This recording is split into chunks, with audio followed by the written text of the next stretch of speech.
নমস্কার বন্ধুরা, তোমাদের সবাইকে স্বাগত জানাই জিকে পয়েন্ট 365 ইউটিউব চ্যানেলের আরও একটি নতুন ভিডিওতে। আজকে আমরা 2023 জাতীয় ক্রীড়া পুরস্কার এই টপিকটির উপর আলোচনা করব তোমাদের সাথে। ন্যাশনাল স্পোর্টস অ্যাওয়ার্ড বিজয়ীদের নাম এবং বিভাগ সংক্রান্ত প্রশ্ন উত্তর আলোচনা করব তোমাদের সাথে।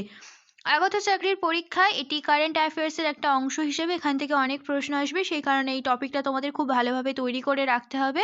আশা করছি আজকের ভিডিও তোমাদের ভালো লাগবে, সেই কারণে একটু স্কিপ না করে পুরো ভিডিওটা দেখো। ভিডিও শুরুর আগে বলি, তোমরা যদি চ্যানেলে নতুন হয়ে থাকো, ভিডিও ভালো লাগলে অবশ্যই আমাদের চ্যানেলটিকে সাবস্ক্রাইব করে পাশে থাকা বেল আইকনটি ক্লিক করো ফর নোটিফিকেশন। ভিডিও ভালো লাগলে ভিডিওটিকে লাইক করো, তোমার বন্ধুদের সাথে শেয়ার করো, আমাদের কমেন্টে জানিও ভিডিও তোমাদের কেমন লাগছে, তোমরা নতুন কোন টপিকের ওপর ভিডিও দেখতে চাও এটাও আমাদের কমেন্টে জানিও। তাহলে চলো বেশি না দেরি করে শুরু করা যাক আজকের ভিডিও। মেজর ধ্যানচাঁদ খেলরত্ন পুরস্কার 2023 প্রথম খেলোয়াড় হলেন চিরাগ চন্দ্রশেখর শেট্টি, তিনি পেয়েছেন ব্যাডমিন্টন বিভাগ থেকে। দ্বিতীয় হলো সাত্বিক সাইরাস রাঙ্কি রেড্ডি, ইনিও পেয়েছেন ব্যাডমিন্টন বিভাগ থেকে। পরবর্তী হচ্ছে অর্জুন পুরস্কার 2023 প্রথম মোহাম্মদ সামি, ইনি পেয়েছেন ক্রিকেট বিভাগ থেকে। দ্বিতীয় ওজাস প্রবীণ দেবতালে, ইনি পেয়েছেন তীরন্দাজি বিভাগ থেকে। এর পরবর্তী অদিতি গোপীচাঁদ স্বামী, ইনি পেয়েছেন তীরন্দাজি বিভাগ থেকে। পরবর্তী মুরলী শ্রীশঙ্কর, ইনি পেয়েছেন অ্যাথলেটিক্স বিভাগ থেকে।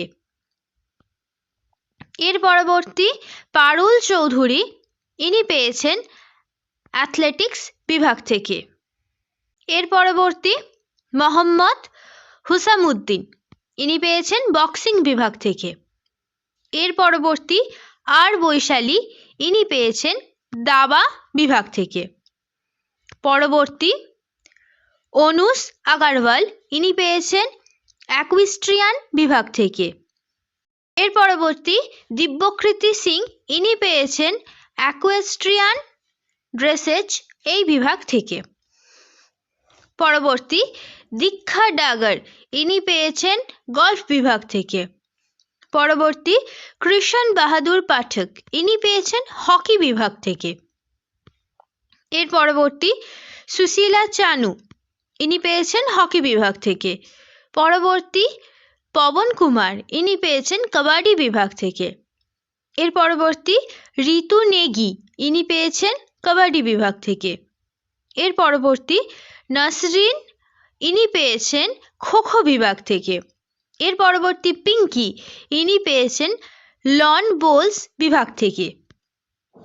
পরবর্তী ঈশ্বরী প্রতাপ সিং তোমর, ইনি পেয়েছেন শুটিং বিভাগ থেকে। এর পরবর্তী এশা সিং, ইনি পেয়েছেন শুটিং বিভাগ থেকে।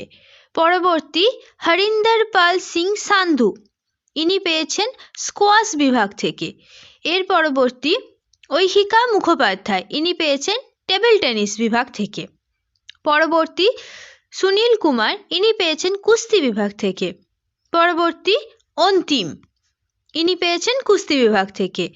এর পরবর্তী নাওরেম রশিবিনা দেবী, ইনি পেয়েছেন উসু বিভাগ থেকে। পরবর্তী শীতল দেবী, ইনি পেয়েছেন প্যারা তীরন্দাজি বিভাগ থেকে। এর পরবর্তী ইলুরি অজয় কুমার রেড্ডি, ইনি পেয়েছেন ব্লাইন্ড ক্রিকেট বিভাগ থেকে। এর পরবর্তী প্রাচী যাদব, ইনি পেয়েছেন প্যারা ক্যানোয়িং বিভাগ থেকে। এর পরবর্তী হলো দ্রোণাচার্য পুরস্কার রেগুলার ক্যাটাগরি 2023। প্রথম হলেন ললিত কুমার, ইনি পেয়েছেন কুস্তি বিভাগ থেকে।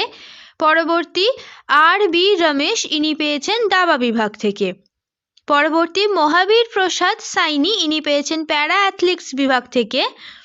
পরবর্তী শিবেন্দ্র সিং, ইনি পেয়েছেন হকি বিভাগ থেকে। পরবর্তী গণেশ প্রভাকর দেফরুকর, ইনি পেয়েছেন মল্লখম্ভ বিভাগ থেকে। দ্রোণাচার্য পুরস্কার লাইফ টাইম ক্যাটাগরি 2023-এ প্রথম খেলোয়াড় যশকিরত সিং গ্রেওয়াল পেয়েছেন গল্ফ বিভাগ থেকে। ভাস্করন ই পেয়েছেন কাবাডি বিভাগ থেকে। জয়ন্ত কুমার পুশিলাল পেয়েছেন টেবিল টেনিস বিভাগ থেকে। ধ্যানচাঁদ পুরস্কার লাইফ টাইম অ্যাচিভমেন্ট 2023 প্রথম খেলোয়াড় মঞ্জুষা কানওয়ার, ইনি পেয়েছেন ব্যাডমিন্টন বিভাগ থেকে। দ্বিতীয় খেলোয়াড় বিনীত কুমার শর্মা পেয়েছেন হকি বিভাগ থেকে। তৃতীয় খেলোয়াড় কবিতা সেলভারাজ পেয়েছেন কবাডি বিভাগ থেকে। মৌলানা আবুল কালাম আজাদ ট্রফি 2023 প্রথম ইউনিভার্সিটি হলো গুরু নানক দেব ইউনিভার্সিটি অমৃতসর, এই ইউনিভার্সিটি ওভারঅল উইনার ইউনিভার্সিটি। দ্বিতীয় হলো লাভলি প্রফেশনাল ইউনিভার্সিটি পাঞ্জাব, এটি হলো ফার্স্ট রানার আপ ইউনিভার্সিটি। তৃতীয় হলো কুরুক্ষেত্র ইউনিভার্সিটি কুরুক্ষেত্র, এটি হলো সেকেন্ড রানার আপ ইউনিভার্সিটি। শেষ হলো আজকের ভিডিও। আজকের পর্বে ছিল জাতীয় ক্রীড়া পুরস্কার 2023 থেকে এই টপিকটির উপর থেকে নানান প্রশ্ন উত্তর। প্রত্যেকটি প্রশ্ন উত্তর ভীষণ গুরুত্বপূর্ণ, কারণ এটি একটি কারেন্ট অ্যাফেয়ার্স টপিক। এই টপিকের ওপর থেকে যে পরীক্ষা আপকামিং আসছে সেই সমস্ত পরীক্ষায় অনেক প্রশ্ন উত্তর আসতে পারে, সেই কারণে এই টপিকটা তোমাদের খুব ভালোভাবে তৈরি করে রাখতে হবে। এই টপিকের ওপর থেকে তোমরা 2 কি 3 নাম্বারের কমন প্রশ্নের উত্তর কিন্তু দিতে পারবে। ভিডিওটা আজকে অনেকটা আশা করছি তোমাদের হেল্পফুল হবে এই টপিকটা তোমাদের রেডি করার জন্য। ভিডিও ভালো লাগলে অবশ্যই ভিডিওটিকে লাইক করো, তোমার বন্ধুদের সাথে শেয়ার করো, আমাদের কমেন্টে জানিও ভিডিও তোমাদের কেমন লাগছে, তোমরা নতুন কোন টপিকের ওপর ভিডিও দেখতে চাও এটাও আমাদের জানাতে পারো। তোমরা যদি আজকে চ্যানেলে নতুন হয়ে থাকো তাহলে ভিডিও ভালো লাগলে কিন্তু অবশ্যই আমাদের চ্যানেলটাকে সাবস্ক্রাইব করে পাশে থাকা বেল আইকনটা ক্লিক করো ফর নোটিফিকেশন। তাহলে চলো দেখা হচ্ছে পরবর্তী ভিডিওতে, ততদিন ভালো থাকো, ভালো রাখো, এইভাবে আমাদের ভিডিও দেখতে থাকো, আমাদের আরও উৎসাহিত করতে থাকো। ধন্যবাদ।